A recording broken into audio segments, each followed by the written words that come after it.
तो hello student, आज की क्लास हम शुरू करते हैं। और आज की क्लास में हमारा जो पार्ट ऑफ स्पीच चल रहा था, तो पार्ट ऑफ स्पीच में हमने कल समाप्त किया था नाउन, है कि नहीं। इतने दिन से हम नाउन पढ़ रहे थे। अब नाउन के बाद हम शुरू करेंगे। नाउन के बाद देखो प्रोनाउन आता है, तो हम प्रोनाउन पढ़ेंगे, ठीक है ना।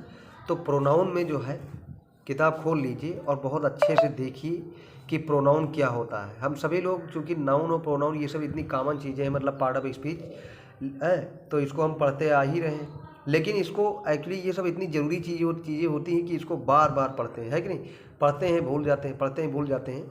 तो कुल मिलाकर इसको बहुत अच्छे से पढ़ो, ठीक है ना। तो प्रोनाउन मतलब होता है हिंदी में सर्वनाम, है कि नहीं।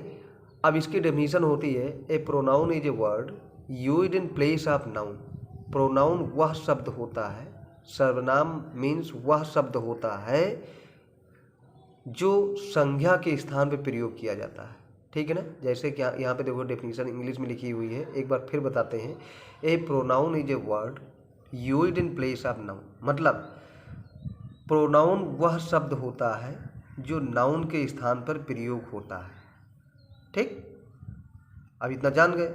जैसे एक सेंटेंस हम कह रहे हैं, जैसे यहाँ पर ये देखो। अब ये क्यों बनाया गया है, एक चीज़ ये भी हम डिटेल में बता देते हैं कि प्रोनाउन आखिर क्यों बना।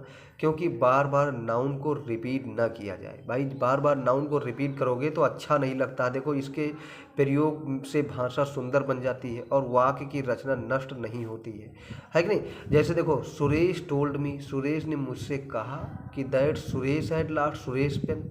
सुरेश ने मुझसे कहा कि सुरेश ने अपनी पेन खो दी है। अब बताओ, ये सेंटेंस कहीं अच्छा लग रहा है? बार बार सुरेश का प्रयोग हो रहा है। ये बार बार नाउन का प्रयोग करना एक ही सेंटेंस में एक ही व्यक्ति के लिए अच्छा नहीं है। तो जब हम किसी नाउन के स्थान पर जब प्रोनाउन का प्रयोग करेंगे तो वो सेंटेंस भी अच्छा लगेगा, है कि नहीं। तो इसके लिए ही प्रोनाउन का प्रयोग किया जाता है। जैसे यहाँ पर लिखा सुरेश टोल्ड मी।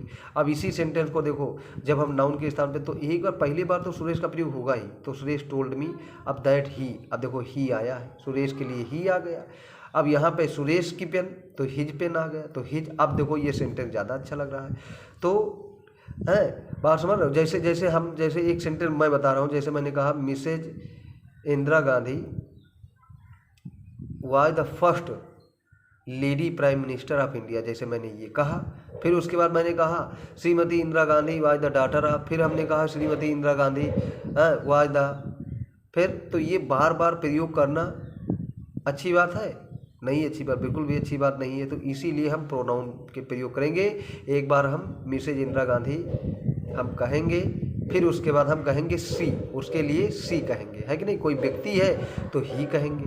तो ये जो प्रयोग हो जाता है तो इसको हम प्रोनाउन कहते हैं, ठीक है ना। अब हम बहुत अच्छे से ये जान गए होंगे कि आखिर प्रोनाउन होता क्या है। एक बार फिर, नाउन के स्थान पे जो शब्द प्रयोग किया जाता है उसे प्रोनाउन कहते हैं। और प्रोनाउन जो है हमारा इस किताब में 9 प्रकार के होते हैं, है कि नहीं। तो 9 प्रकार के जो प्रोनाउन है, आज हम पहला हम शुरू करते हैं, जो कि सबसे इम्पॉर्टेंट है, मोस्ट इम्पॉर्टेंट जो है वो है पर्सनल प्रोनाउन, ठीक है ना। पर्सनल प्रोनाउन बहुत अच्छे से आज हम समझा देंगे, इसको समझ लीजिए, ठीक है ना।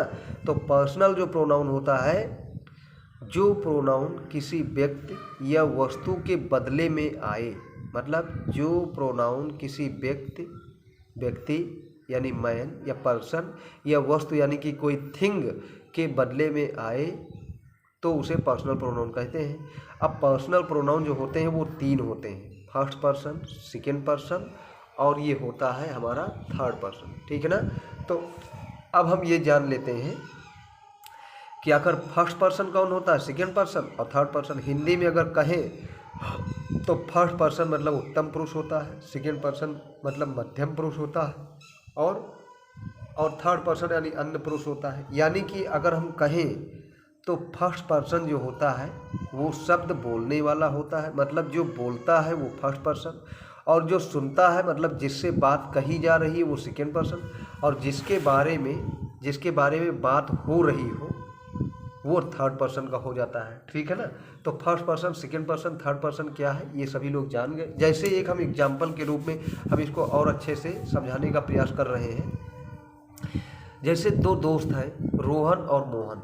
तो रोहन मोहन से कह रहा है, तो रोहन चूँकि बोल रहा है तो वो फर्स्ट पर्सन का हो गया, और सोहन जो सुन रहा है तो वो सेकेंड पर्सन का प्रोनाउन हो गया। और रोहन जो सोहन से बोल रहा है और जिसके बारे में वो बोल रहा है, कोई वहाँ पे दोस्त नहीं है या कोई वस्तु के बारे में बता रहा है, तो वो हो जाता है थर्ड पर्सन। ठीक है ना। तो जो व्यक्ति बोलता है मतलब बात कहने वाला फर्स्ट पर्सन, और जो बात सुनने वाला मतलब जिससे बात की जा रही है वो सेकेंड पर्सन, और जिसके बारे में बात हो रही है वो हमारा होता है थर्ड पर्सन। ठीक है ना। तो ओके स्टूडेंट, आज के क्लास में बस इतना ही, फिर आगे पढ़ाएंगे। Okay student.